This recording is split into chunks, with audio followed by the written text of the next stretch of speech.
Maelis Riftwhisper.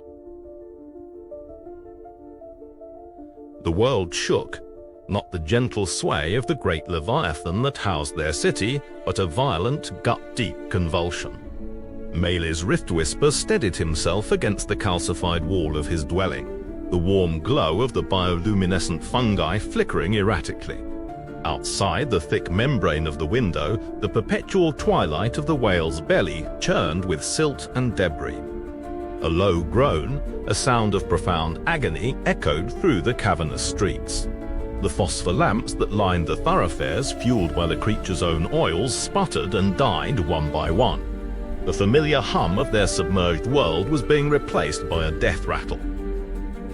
They cannot ask this, it is a death sentence. The Council of Elders spoke of the heart valve, a mythical structure deep in the chaotic viscera, said to regulate the great beast's lifeblood. To venture there was madness. The pressure alone would crush a submersible. Maelis refused. He looked at the frightened faces in the dim light and said no. It was then the old engineer, Kalen, found him. His hands were stained with oil, and his eyes were old but sharp. He spoke not of duty, but of mechanics, of the delicate balance of pressure and flow. He placed a worn schematic in Maelis' hand, the only map, the only hope.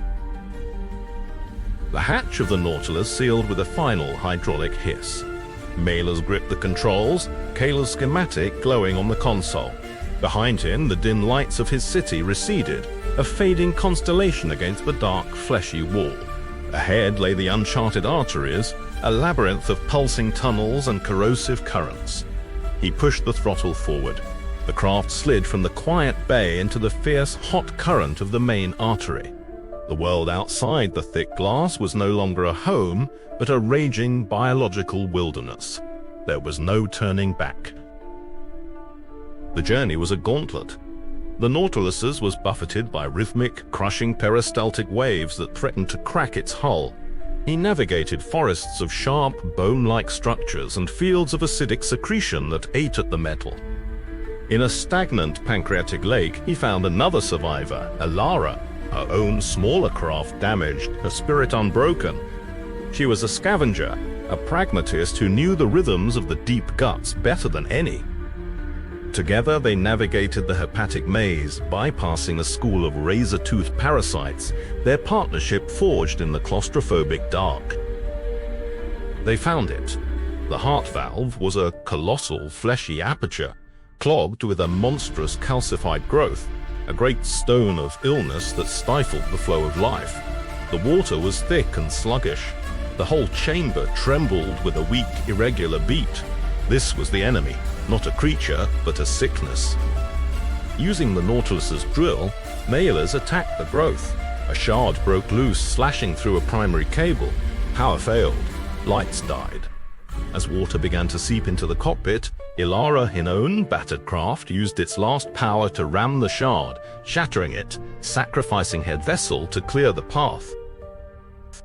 With a torrential rush, the valve slammed open. Clean, oxygen-rich blood flooded the chamber, the force of it sending the Nautilus spinning. The great heart beat again, a deep, resonant thrum that vibrated through the very metal of the ship. The object of the quest was not a thing, but a sound. The sound of life returning. He had seized it. But in the silence left by the fading echo of AIart's emergency beacon, the cost of that sound was absolute. He was alone in the rushing dark, the victor of a hollowed victory. He guided the Nautiluses back through the now calm and flowing arteries. The city came into view, its phosphor lamps burning bright and steady. As he emerged from the bay, the people were waiting, not in fear, but in silence. He stepped onto the stable deck. He did not speak of monsters or mechanics. He simply looked at the faces, at the light reflected in their eyes, and gave a single nod. The balance was restored. The great beast lived. And Maelis Riftwhisper, who had descended into the darkest gut, had returned. He was no longer just a man of the city. He was a man of the whale.